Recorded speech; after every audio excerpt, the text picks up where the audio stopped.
La inmortalidad del alma, una obra de San Agustín de Hipona. 1. El ánimo, por ser sujeto de la razón, es inmortal. Si la disciplina no puede subsistir sino en un sujeto, y éste ha de ser vivo, si ella siempre es y no puede dejar de ser, aunque esté en un sujeto, el sujeto en que reside la disciplina tiene que vivir siempre. Si pues los que razonamos somos nosotros, esto es, nuestro ánimo, y no podemos razonar rectamente sin la disciplina, si el ánimo no puede ser ánimo sin la disciplina, aunque pueda darse un ánimo sin disciplina, la disciplina tiene que residir en el ánimo del hombre, tiene que residir en un sujeto, puesto que existe, y lo que existe ha de residir en alguna parte. Asimismo, la disciplina tiene que darse en un sujeto vivo. En efecto, un sujeto inerte no aprende, y la disciplina no puede darse en un sujeto que nada aprende. Por su parte, la disciplina siempre es, en efecto, lo que es y es inalterable, tiene que ser siempre y por necesidad, y nadie niega que la disciplina es. Por ejemplo, es necesario que un diámetro que corta la circunferencia por el medio sea la línea más larga que se pueda trazar dentro de la circunferencia. Quien así lo confiesa y concede que es imposición de una disciplina, reconoce que tal disciplina es inalterable.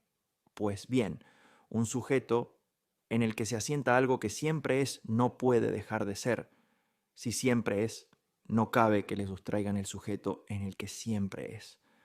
Pues bien, nuestro razonamiento es obra del ánimo, y éste no podría realizarlo si no fuera un ser inteligente. Por el contrario, ni el cuerpo es inteligente, ni el ánimo es inteligente gracias al cuerpo. Precisamente cuando el ánimo quiere comprender, se sustrae al cuerpo. Lo que entendemos es siempre inmutable, y nada hay en el cuerpo que sea inmutable. Por ende, el cuerpo no puede ayudar al ánimo a comprender, y ya es bastante si no lo impide. Del mismo modo, nadie puede razonar rectamente sin la disciplina. Raciocinio recto es el pensamiento que, partiendo de algo cierto, trata de llegar a reconocer lo incierto. En un sujeto, nada es cierto si lo ignora. Todo lo que el ánimo sabe lo lleva dentro, y todo lo que abarca la ciencia pertenece a alguna disciplina. Llamamos disciplina a la ciencia de cualquiera zona de objetos. En conclusión, el ánimo humano vive siempre. Segundo, el ánimo es el sujeto de una razón inalterable.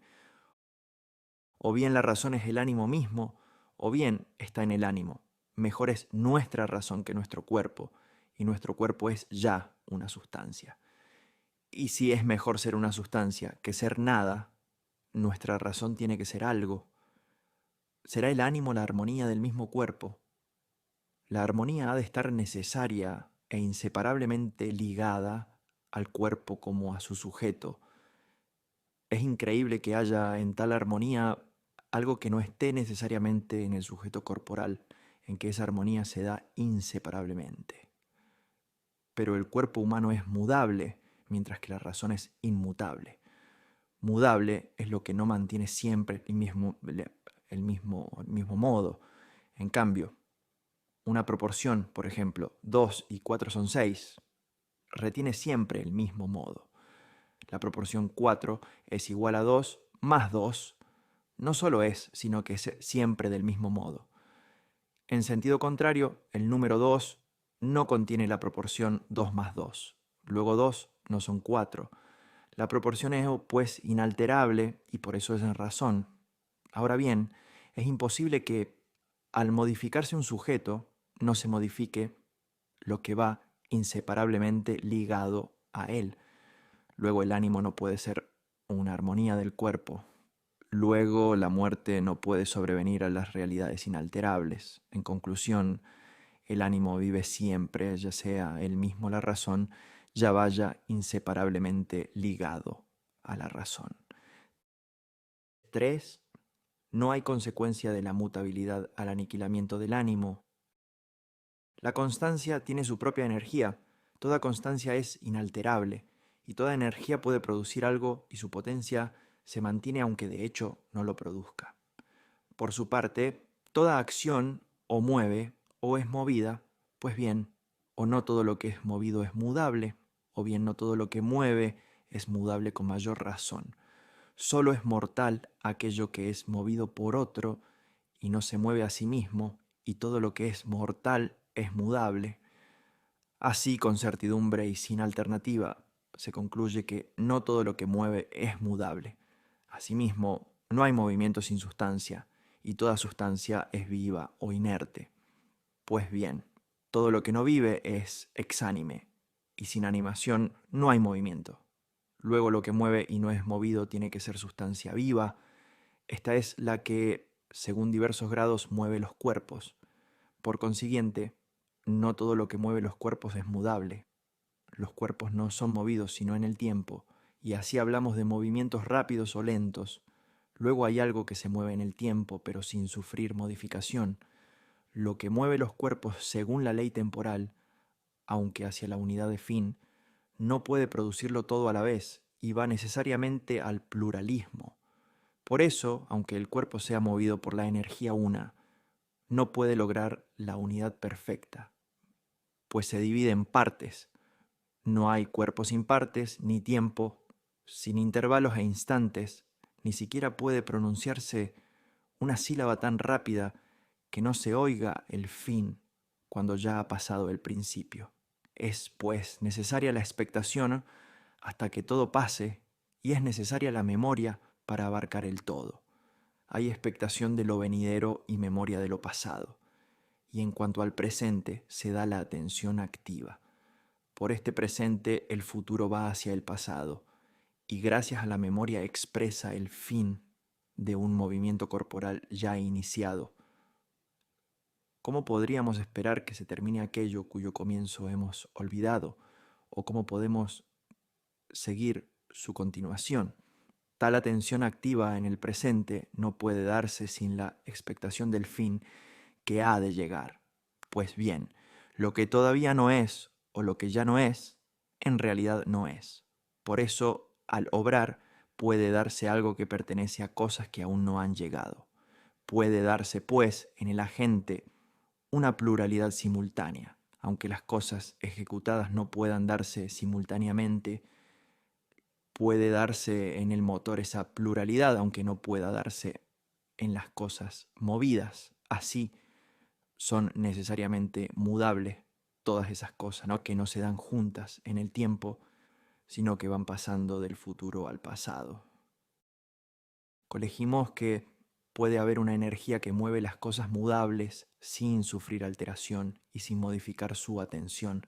Lleva al término deseado al cuerpo al que mueve. Y aunque ese cuerpo en el que se realiza algo con dicho movimiento se vaya cambiando, y aunque mueva los miembros del artista que trabaja la piedra o la madera, es manifiesto que la atención se mantiene inalterada.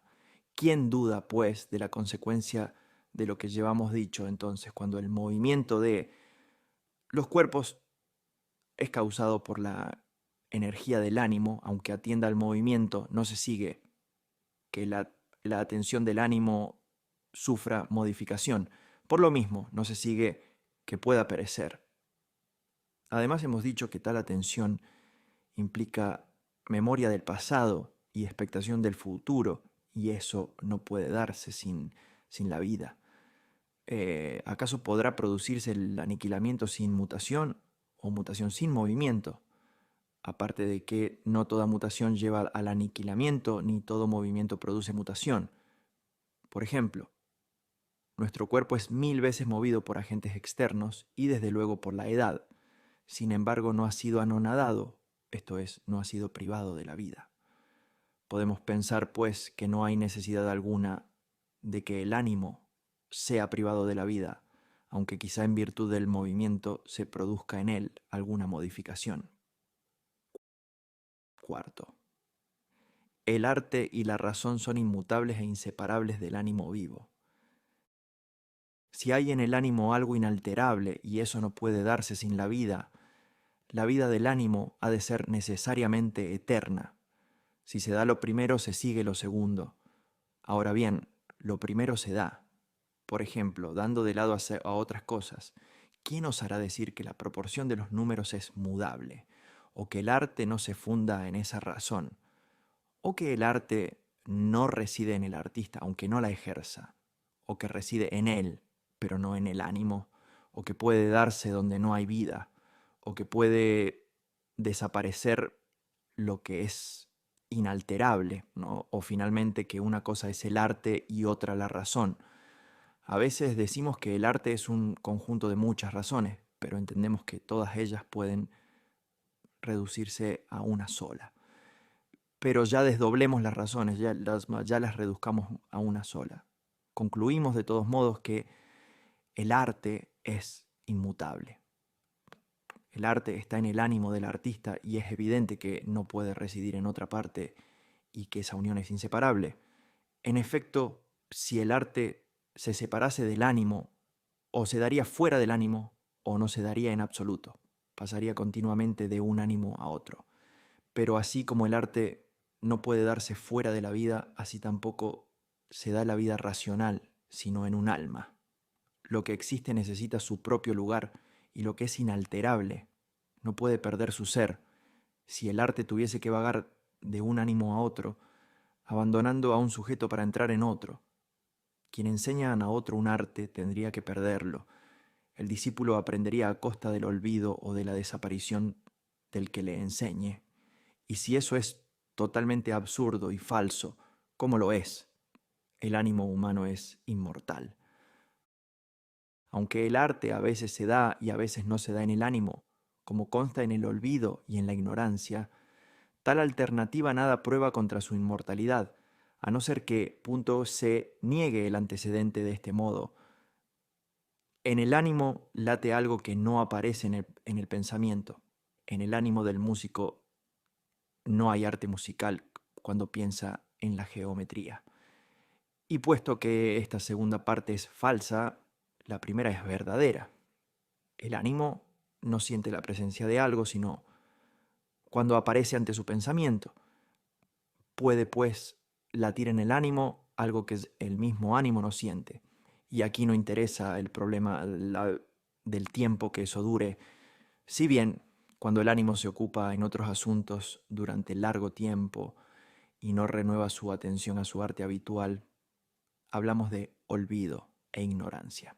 Ahora bien, cuando vamos razonando dentro de nosotros mismos, o bien cuando otro nos va haciendo preguntas bien dirigidas acerca de las artes liberales, las respuestas que vamos descubriendo no las descubrimos, sino dentro de nosotros mismos, porque una cosa es descubrir y otra producir o engendrar. En otro caso, el ánimo iría descubriendo objetos eternos en su proceso temporal de exploración. En efecto, es un hecho que descubre realidades eternas. Por ejemplo, hay algo más eterno que la definición de círculo o realidades semejantes dentro de estas artes. No podemos imaginar que antes no existieran o que algún día dejaran de existir.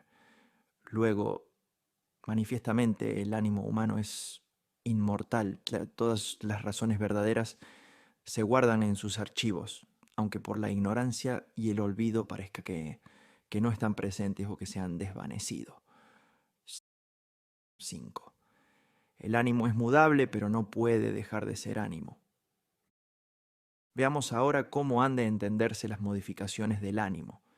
Si es un sujeto y el arte reside en ese sujeto, cuando el sujeto se modifica, tiene que modificarse la realidad que reside en dicho sujeto.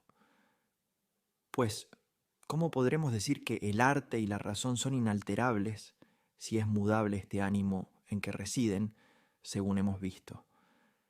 ¿Qué mayor cambio que el que se produce de un extremo a otro? ¿Y quién negará que a veces el ánimo es necio y a veces es sabio para dejar a un lado otros extremos? Veamos, pues, ante todo, de cuántos modos puede verificarse esa que llamamos modificación del alma. A mi juicio, son dos los modos más evidentes y claros que se dan en cuanto al género y múltiples en cuanto a la especie. Así decimos que el alma sufre alteración, ya por las pasiones del cuerpo, ya por las suyas propias, por las pasiones corporales, por ejemplo, por la edad, enfermedad, dolor, trabajo, molestia y placer, por las suyas propias, como por el deseo, alegría, temor, irritación, preocupación o aprendizaje. Si tales alteraciones no prueban necesariamente que el alma sea mortal, no debemos temerlas en sí mismas una por una, pero acaso en conjunto se oponen a la razón que dimos antes, a saber que la modificación de un sujeto implica necesariamente la mutación de todo lo que contiene ese sujeto. En realidad no hay oposición, porque la razón dicha se refería a una mutación tal que cambia inevitablemente el nombre del sujeto. Si, por ejemplo, un pedazo de cera cambia el color blanco por el negro, no deja de ser cera. Si pierde su forma cuadrada y adopta la redonda, si era blando y se va endureciendo, si era caliente y se va enfriando, el sujeto sigue siendo cera, aunque se produzcan en él tales alteraciones. Se pueden producir, pues, tales modificaciones en los accidentes del sujeto sin que éste deje de ser lo que es y sin que pierda su nombre. Pero podría producirse una tal modificación que el sujeto ya no puede conservar su nombre. Si la cera, por ejemplo, se volatiliza en el aire por el calor del fuego, entendemos con razón que ese cambio nos ha cambiado al sujeto. Era cera, pero ya no lo es. En cuyo caso ya no tenemos base para pensar que queden en el sujeto aquellos accidentes que antes había cuando había sujeto. Concluimos, pues, si el alma es un sujeto, en el que la razón reside inseparablemente y con la misma necesidad con que los accidentes residen en el sujeto, si el alma no puede ser sino alma viva, si la razón no puede residir en ella sino con esa vida, finalmente, si la razón es inmortal, se concluye que el alma es inmortal. En efecto, la razón no podría permanecer inalterable al desaparecer su propio sujeto, el alma. La razón quedaría modificada si en el alma se produjese una tal modificación, que el alma perdiese su ser, es decir, que muriese. Pues bien, ninguna de las alteraciones que aquejan al alma, ya mediante el cuerpo, ya en ella misma, obligan al alma a dejar de ser alma. Aparte de que no es pequeño problema averiguar si alguna de tales alteraciones se produce real y directamente en ella, es decir, siendo ella misma la causa. Por ende, tales modificaciones ni son de temer en sí mismas, ni se oponen a nuestro razonamiento. 6. La razón es inalterable e inseparable del alma. Veo que todo nuestro empeño racional ha de concentrarse en definir qué es la razón y cuántas clases admite para que, según todas esas clases, conste la inmortalidad del alma. Razón es la mirada del ánimo, con la que por sí mismo, y no mediante el cuerpo, contempla lo verdadero, o también es la contemplación inmediata de lo verdadero, o también es lo verdadero que el ánimo contempla directamente. En la primera forma nadie duda de que se da en el ánimo. En la segunda y tercera cabe la discusión, pero la segunda forma no puede producirse sin el ánimo. Sobre la tercera hay un grave problema. ¿Subsiste en sí mismo lo verdadero que el ánimo contempla directamente y no mediante el instrumento corporal? ¿No reside en un ánimo o puede darse sin un ánimo? Sea de esto lo que sea, el ánimo no podría contemplarlo si no se pusiera en contacto con ello. En efecto, todo lo que contemplamos tenemos que captarlo con la mente y lo contemplamos ya con el sentido, ya con el intelecto. Cuando captamos con el sentido, sentimos al mismo tiempo que el objeto está fuera de nosotros y que ocupa un determinado espacio, y por eso afirmamos que no puede ser percibido en cambio. Cuando entendemos también que los objetos no están colocados fuera, sino dentro del sujeto. Al entenderlos, entendemos también que no ocupan espacio alguno. ¿Cómo explicar la unión del ánimo que contempla y del objeto contemplado? O bien el ánimo es el sujeto y lo verdadero es el objeto que reside en él, o bien finalmente ambos son sustancias. En la primera hipótesis, tan inmortal es el ánimo como la razón objetiva, según hemos discutido antes. Lo verdadero no puede residir en un sujeto si éste no está vivo.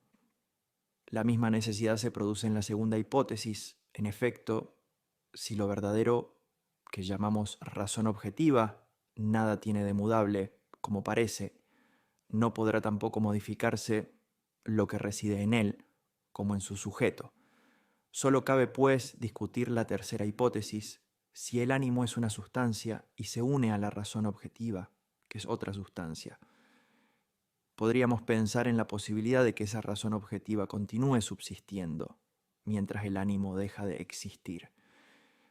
Pero es manifiesto que mientras no se separen y el ánimo siga unido a la razón objetiva, tiene que subsistir y vivir necesariamente.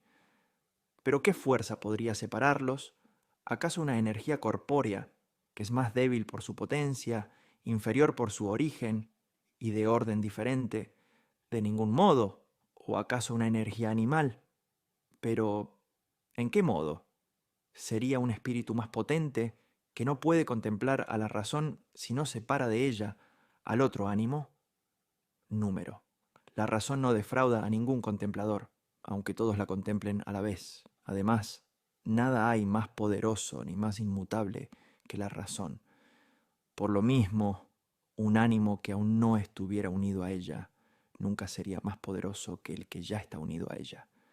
Solo nos quedaría, pues, una alternativa.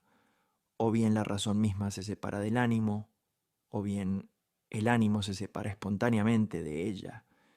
En el primer caso, no podemos desconfiar de la naturaleza de la razón, como si se negase a dejarse gozar por el ánimo. Además, cuanto más ser tiene, más ser otorga al sujeto que se une a ella, y cabalmente el perecer se opone al ser. En el segundo caso, no sería menos absurdo afirmar que el ánimo se separa voluntariamente de la razón. No puede haber separación entre cosas que no están en el espacio. Este argumento vale contra todas las suposiciones refutadas anteriormente. ¿Qué nos queda? ¿Podemos ya concluir que el ánimo es inmortal o podrá quizá extinguirse aunque no se separe de la razón? Vemos que es la energía de la razón la que mantiene el ánimo por su unión con él. Lo mantiene como ánimo y no puede dejarse de mantenerlo puesto que le da el ser. Ella posee el supremo ser, pues posee la máxima inmutabilidad y por eso todo lo que es afectado por ella es en cierto modo obligado a ser lo que es. En conclusión, el ánimo no puede extinguirse si no se separa de la razón, y no puede separarse como antes hemos demostrado, luego no puede perecer. 7. Tampoco puede llegar el ánimo al aniquilamiento, aunque se menoscabe. Si el ánimo se aparta de la razón, como acontece en la estulticia, tal separación implica defecto en el ánimo. Cuando se vuelve hacia la razón y se une a ella, es más, porque se une a una realidad inmutable que es la verdad, y ésta posee el ser supremo y originario. Por ende, al separarse de la razón, es menos, y eso es padecer menoscabo. Pues bien, todo menoscabo tiende a la nada. No podemos concebir mayor aniquilamiento que cuando aquello que era algo se convierte en nada, pues tender a la nada es tender al aniquilamiento. Eso podría aplicarse al ánimo si en él se da menoscabo. Todo esto puede aplicarse al ánimo, pero se niega que por tender a la nada pueda llegar al aniquilamiento. Eso puede advertirse incluso en los cuerpos. No todo cuerpo es parte del mundo sensible. Por lo mismo, cuanto mayor es ese cuerpo y mayor lugar ocupa, más se acerca al universo. Y cuanto mayor acercamiento logra, tanto más ser posee. El todo tiene más ser que cada una de sus partes. Si ahora el cuerpo disminuye, necesariamente pierde ser, y al disminuir padece menoscabo. Disminuye siempre que se le recorta y se le sustrae una parte, y con esa sustracción tendería a la nada. Pero ninguna sustracción le llevará al aniquilamiento. La parte que queda es un cuerpo, y como tal sigue ocupando un lugar en el espacio. Eso no podría ser si no constara de partes, que todavía admiten ulterior división. Puede, pues, dividirse indefinidamente y disminuir indefinidamente, padecer menoscabo y tender a la nada, pero nunca podrá llegar a ella. Eso puede decirse y entenderse del mismo espacio y de cualquier intervalo. Podemos sustraer la mitad y de lo que resta podemos de nuevo sustraer la mitad disminuyendo el intervalo.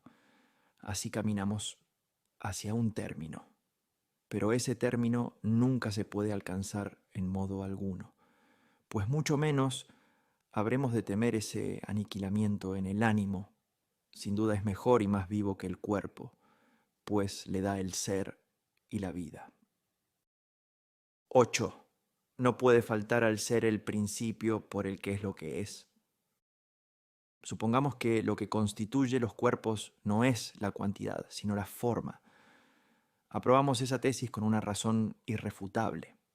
En efecto, un cuerpo posee tanto más ser cuanto más perfecto y mejor formado es, y tanto posee menos ser cuanto más imperfecto y deforme es. El defecto se produce no por sustracción de la cantidad, de la que ya hemos hablado bastante, sino por privación de la forma. Aquí hay que atender y discutir con diligencia, pues alguien podría afirmar que el ánimo, por el mencionado menoscabo, puede llegar al aniquilamiento. Al hacerse ignorante, quedando privado de parte de su forma, podríamos pensar que la privación puede ser tan radical que el ánimo pierda totalmente su forma. Así se produciría un aniquilamiento del ánimo, la reducción a la nada. Tratemos, pues, de demostrar que ni siquiera al cuerpo le puede ocurrir el ser privado de la forma por la que está el cuerpo. Así tendremos mayor razón al afirmar que no se puede privar al ánimo de aquello por lo que está el ánimo. Quien se ve a sí mismo correctamente habrá de confesar que cualquier ánimo ha de anteponerse a todos los cuerpos. Para comenzar nuestro raciocinio, digamos que ninguna realidad se hace o se engendra a sí misma, tendría que existir antes de ser. Si lo segundo es falso, lo primero es verdadero. Del mismo modo, lo que no ha sido hecho ni originado, y sin embargo es, ha de ser necesariamente eterno. Si alguien otorga al cuerpo una tal condición, yerra lamentablemente, mas no vale la pena discutirlo. En todo caso, habría que otorgársela al ánimo. Si hubiese un cuerpo eterno, no habría ánimo alguno que no lo fuera, pues cualquier ánimo es preferible a todos los cuerpos, y lo eterno es preferible a lo no eterno. Si con razón decimos que el cuerpo ha sido hecho, alguien lo ha hecho que es superior a él, no hubiera podido de otro modo dar la corporeidad al cuerpo que hacía, sea el que sea, con tal de que tenga un ser. Tampoco el hacedor podría ser igual al cuerpo. Es necesario que el hacedor tenga para obrar algo mejor que el cuerpo que está haciendo. Cuando se trata de generación, se dice sin inconveniente que el que engendra tiene la misma condición que el engendrado. De aquí se sigue que el universo corpóreo ha sido hecho por una energía o naturaleza más potente y mejor que el cuerpo y que no era corpórea.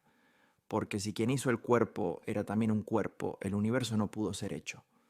Ya establecimos al principio de nuestro razonamiento y con evidencia que ninguna realidad puede hacerse a sí misma. Ahora bien, esta energía o naturaleza incorpórea que hizo los cuerpos mantiene el universo con su presencia enérgica. No lo fabricó y se ausentó, olvidando su obra. Esa sustancia, que no es corpórea, que no se mueve localmente, por decirlo así, no puede ya separarse de la sustancia que ocupa lugar. Tampoco puede cesar de mantener lo que ha producido, ni puede permitir que su obra sea privada de la forma, por la que es en cuanto es. En efecto, lo que no es por sí mismo ha de dejar de ser si es abandonado por el principio que le da el ser. Y no podemos afirmar que el cuerpo, al ser hecho, haya recibido el poder de bastarse a sí mismo, aunque sea abandonado por su hacedor. Siendo esto así, el ánimo posee mucho más de lo que presta el cuerpo y nosotros comprobamos. Pasamos pues a demostrar que el ánimo es inmortal si es por sí mismo, pues lo que es por sí mismo es necesariamente incorruptible. No puede perecer porque no se separa de sí mismo.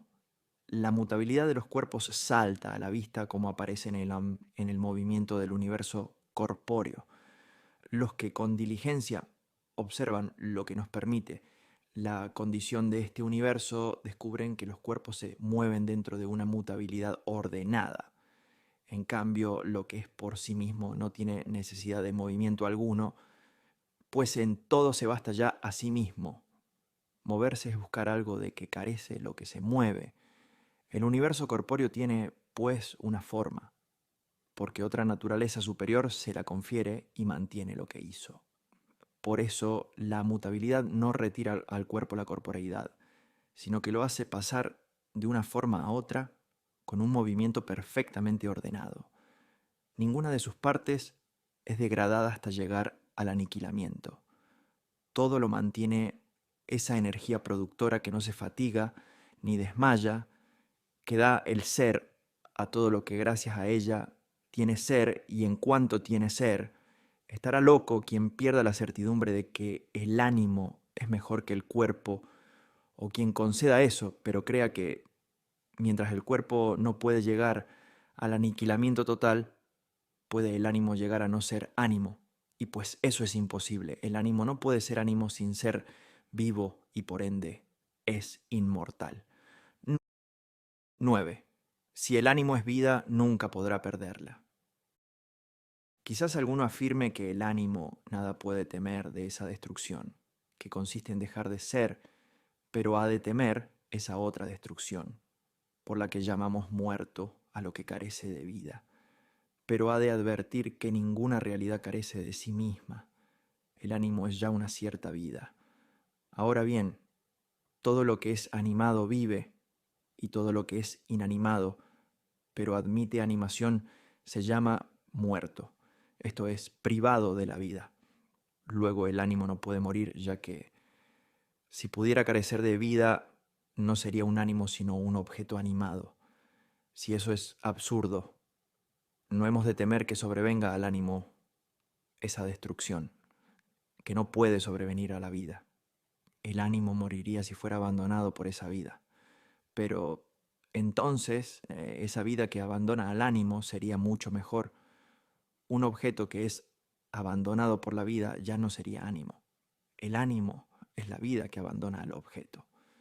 Si llamamos muerto a lo que es abandonado por la vida, el ánimo sería abandonado por esa vida. Pero esa vida que abandona las cosas que mueren es el ánimo y no puede huir de sí mismo. No muere, pues, el ánimo. 10. ¿Es el ánimo armonía del cuerpo? Debemos quizá creer que la vida es el temple del cuerpo, como algunos han opinado. Nunca hubiesen abrigado tal opinión si con ese mismo ánimo, liberado y purificado de la costumbre de los cuerpos, hubiesen alcanzado a ver las realidades que verdaderamente son y permanecen inalterables. Quien se estudia bien a sí mismo lo experimenta. Con tanta mayor claridad entiende algo cuanto mejor puede sustraer la atención de la mente a los sentidos corporales. Esto no ocurriría si el ánimo fuese el temple del cuerpo. Si una realidad no tiene su propia naturaleza, si no es sustancia, sino que reside en el cuerpo como en su propio sujeto inseparablemente, a la manera del color o de la figura, no podría en modo alguno intentar separarse del cuerpo para percibir los inteligibles. ¿Cómo percibiría mejor cuanto más se emancipase y cómo con esa percepción se haría más noble y más perfecta?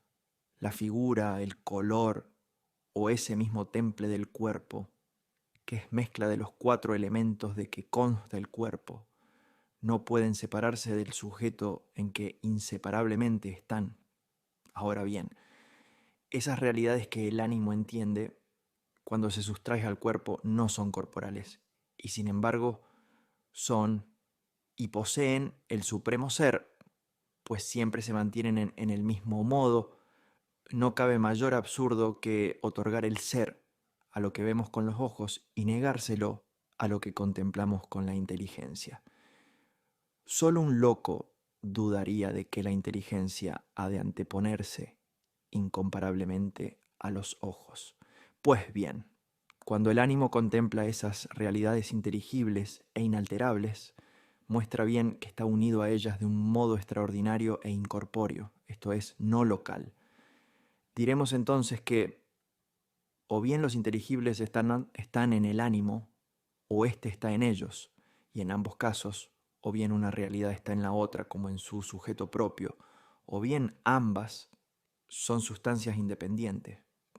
En el primer caso, el ánimo no puede estar en el cuerpo como en su sujeto propio, a la manera del color o de la figura, porque o bien es ya una sustancia, o bien está unido a otra sustancia incorpórea, que es su propio sujeto.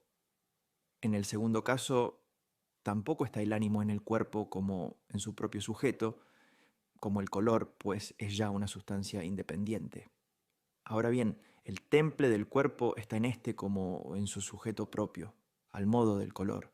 Luego el ánimo no es el temple del cuerpo, sino que es vida. Ninguna realidad huye de sí misma, y solo muere aquello que es abandonado por la vida. En suma, el ánimo no puede morir. 11. La verdad sustenta el ánimo, pero éste no perece por la falsedad, aunque contraría a la verdad. Insistamos. Hemos de temer que el ánimo perezca al irse menoscabando, es decir, al irse quedando privado de la forma que le da el ser. Hemos hablado bastante, mostrando con un argumento seguro que eso no puede ocurrir. Volvamos ahora a considerar la única causa de ese temor.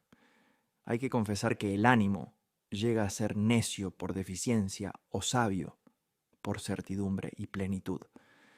Y nadie duda de que el ánimo es sapientísimo cuando contempla la verdad, la cual es siempre del mismo modo, de que el ánimo se mantiene inmóvil cuando está unido a ella con amor divino, de que ella es el ser supremo y máximo de todo lo que de algún modo es, y de que de ella procede el ánimo, ya en cuanto es ánimo, ya en cuanto por sí mismo es, porque si el ánimo es por sí mismo, siendo causa de su existencia y no pudiendo huir de sí mismo, no puede perecer, como antes hemos discutido.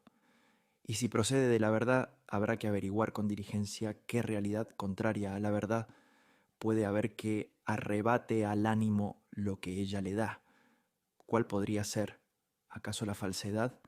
Es manifiesto y salta a la vista cuánto puede dañar al ánimo la falsedad. Pero, ¿puede hacer otra cosa que engañar? Pues bien, nadie se engaña si no vive, luego la falsedad no puede destruir al ánimo, y si la falsedad, siendo contraria a la verdad, no quita al ánimo el ser que le da la verdad, pues así lo hemos visto con evidencia, ¿qué otra cosa se hallará que arrebate al ánimo el ser ánimo?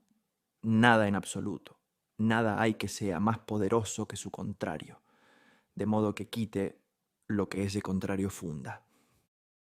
12. La verdad que da el ser al ánimo no tiene contrario. Busquemos un contrario a la verdad no en cuanto es la verdad, sino en cuanto posee el supremo y máximo ser, si bien en realidad en tanto es inmutable en cuanto es la verdad.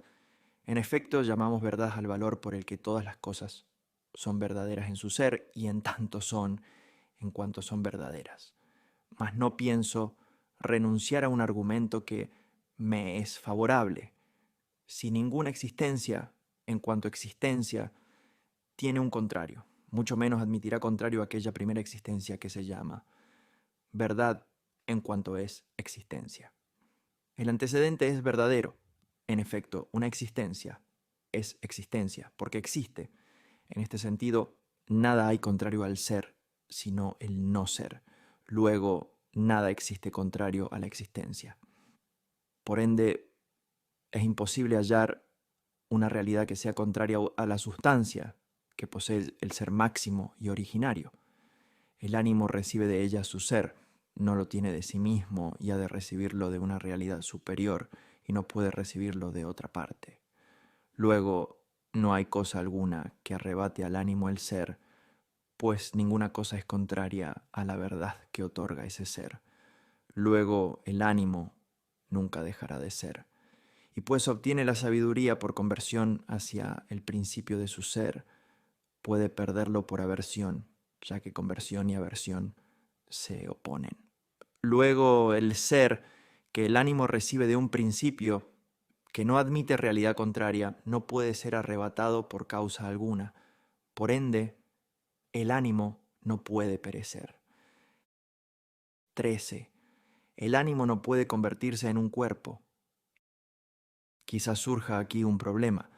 Si el ánimo no perece, quizá puede convertirse en un ser inferior. Eso podría opinar alguien sin hacernos injuria. Si con nuestro razonamiento hemos hecho ver que el ánimo no puede llegar a su aniquilamiento, quizá pueda convertirse en un cuerpo. Si lo que antes era ánimo ahora es cuerpo, no hay aniquilamiento.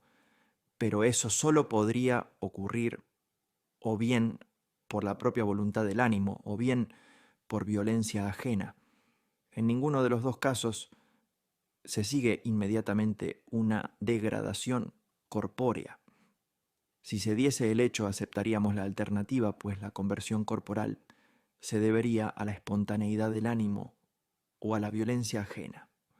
Pero, en principio, ni de la espontaneidad ni de la violencia se sigue la degradación.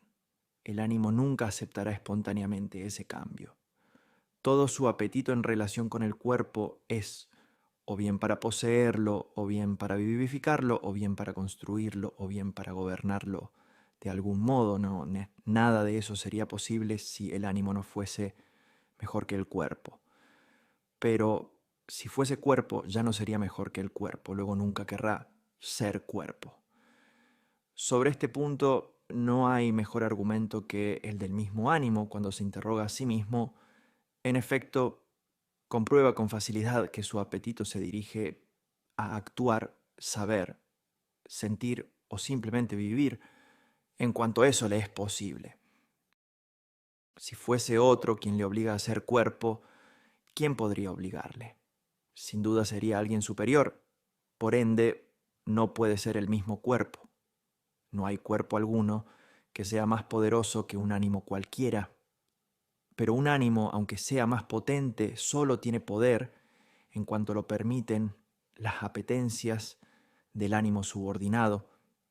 Y ya hemos visto que la apetencia no llega a obligar al ánimo a convertirse en cuerpo. También es manifiesto que si pierde toda apetencia, no logrará satisfacción alguna de sus apetencias y las pierde si se convierte en cuerpo. Así un ánimo superior no puede violentar al inferior para que sea un cuerpo, pues no tiene poder coercitivo sino mediante las apetencias del sujeto. Además, si un ánimo tuviera bajo su poder otro ánimo, sin duda preferirá dominar un ánimo a dominar un cuerpo, ya sea para mirar por su bien, ya sea para esclavizarlo con su malicia. No querrá, pues, convertirlo en un cuerpo. En fin, ese ánimo superior o bien es animal o bien carece de cuerpo. Si carece de cuerpo, no está en este mundo. Será entonces sumamente bueno y no puede querer para otro tan torpe degradación. Y si es un animal, el ánimo dominado será también animal o no lo será. Si no lo es, ningún otro ánimo podrá forzarlo, pues poseerá el sumo grado de ser y no tendrá por encima otro ánimo más poderoso. Si es animal, solo mediante el cuerpo podrá ser forzado al cambio por otro ánimo superior, el cual también estará en un cuerpo. ¿Y quién duda de que es imposible producir mediante el cuerpo un cambio tan radical en un ánimo? Solo podría realizarse el cambio si el cuerpo fuese más potente que él. En todo caso, sea el que sea el cambio al que un cuerpo puede forzar a un ánimo, el cambio no se realizaría mediante el cuerpo, sino mediante las apetencias del mismo, de las cuales ya hemos hablado bastante. Ahora bien, por consentimiento universal, solo Dios es mejor que el alma racional. Y Dios mira por el bien del alma, no puede forzarla a convertirse en un cuerpo. 14. La potencia del ánimo no disminuye por el sueño o por otra afección semejante. Si el ánimo no puede padecer tal degradación, ni espontáneamente ni por violencia ajena, ¿cómo podría padecerlo? Con frecuencia nos domina el sueño contra nuestra voluntad. ¿No podría el ánimo, por una debilidad semejante, convertirse en un cuerpo? Pero ¿acaso el ánimo se debilita en el sueño cuando nuestros miembros se relajan? El ánimo deja simplemente de sentir lo sensible, ya que, sea la que sea la causa del sueño, procede del cuerpo y se realiza en el cuerpo. Enerva y obstruye los sentidos corporales y por esa modificación del cuerpo cede el alma con gusto. La modificación repara al cuerpo de su fatiga y corresponde a la naturaleza, pero no quita al ánimo capacidad de sentir o de atender.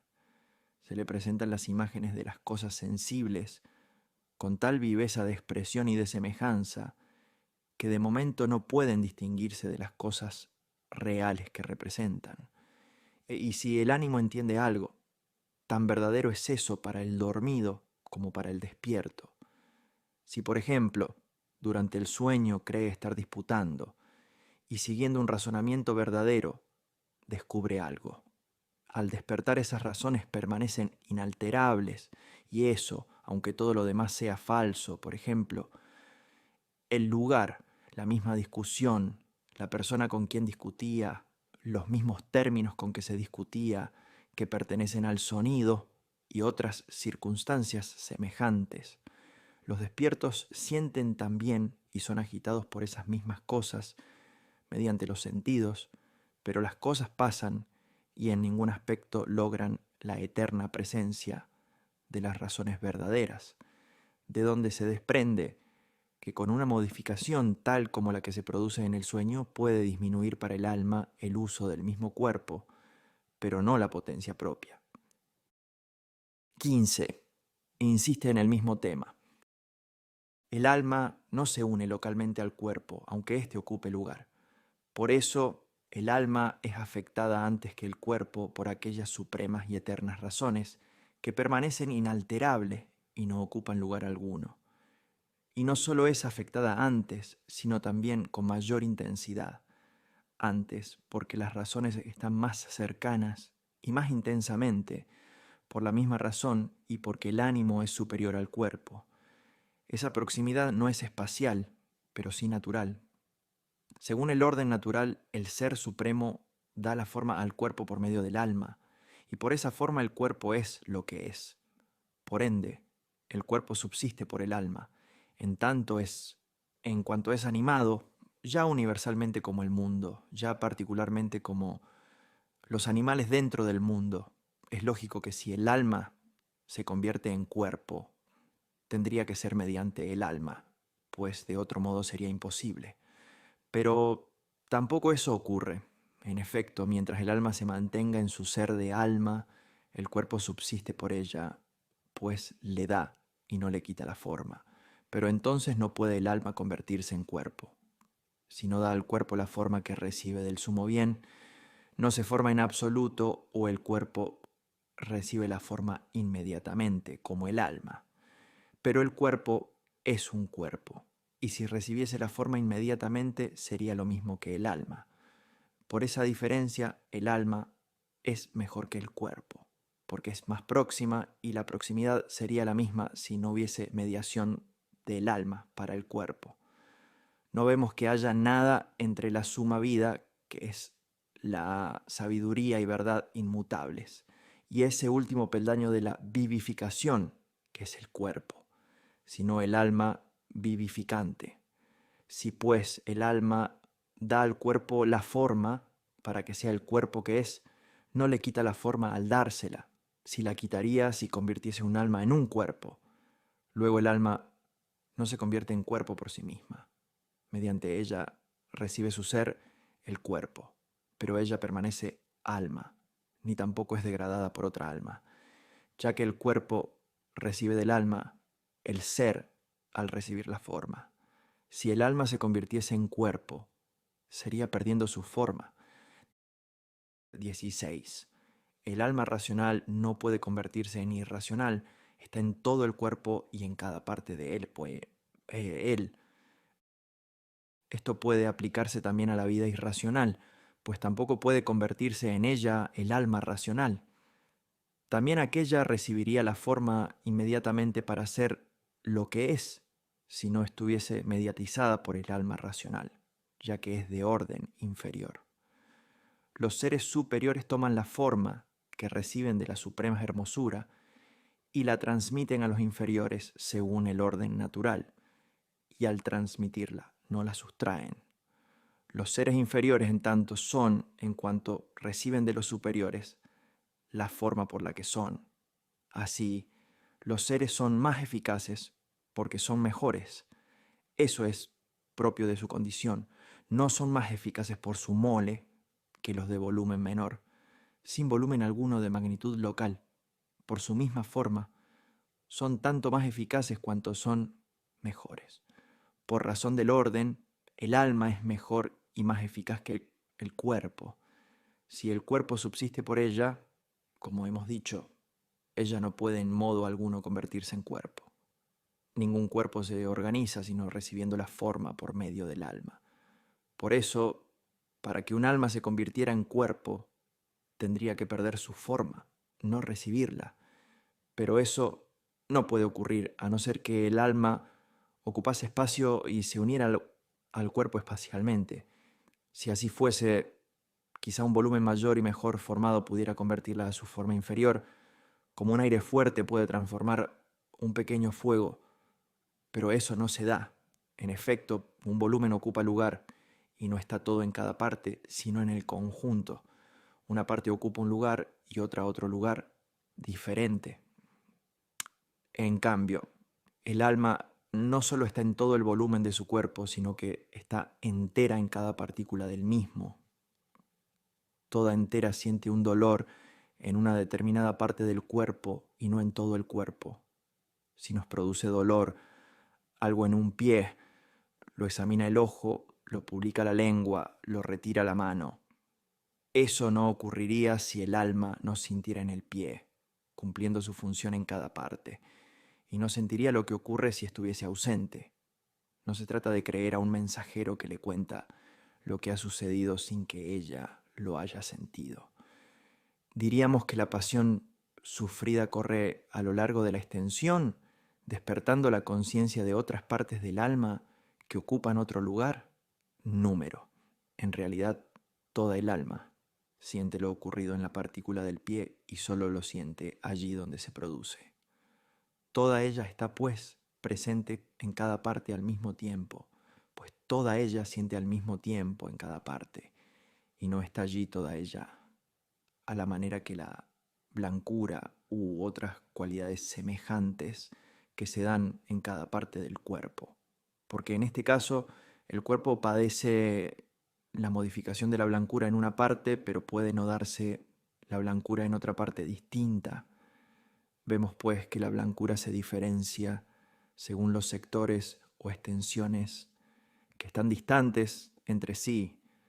Que esto no ocurre en el alma lo demuestra esa sensación de la que hemos hablado.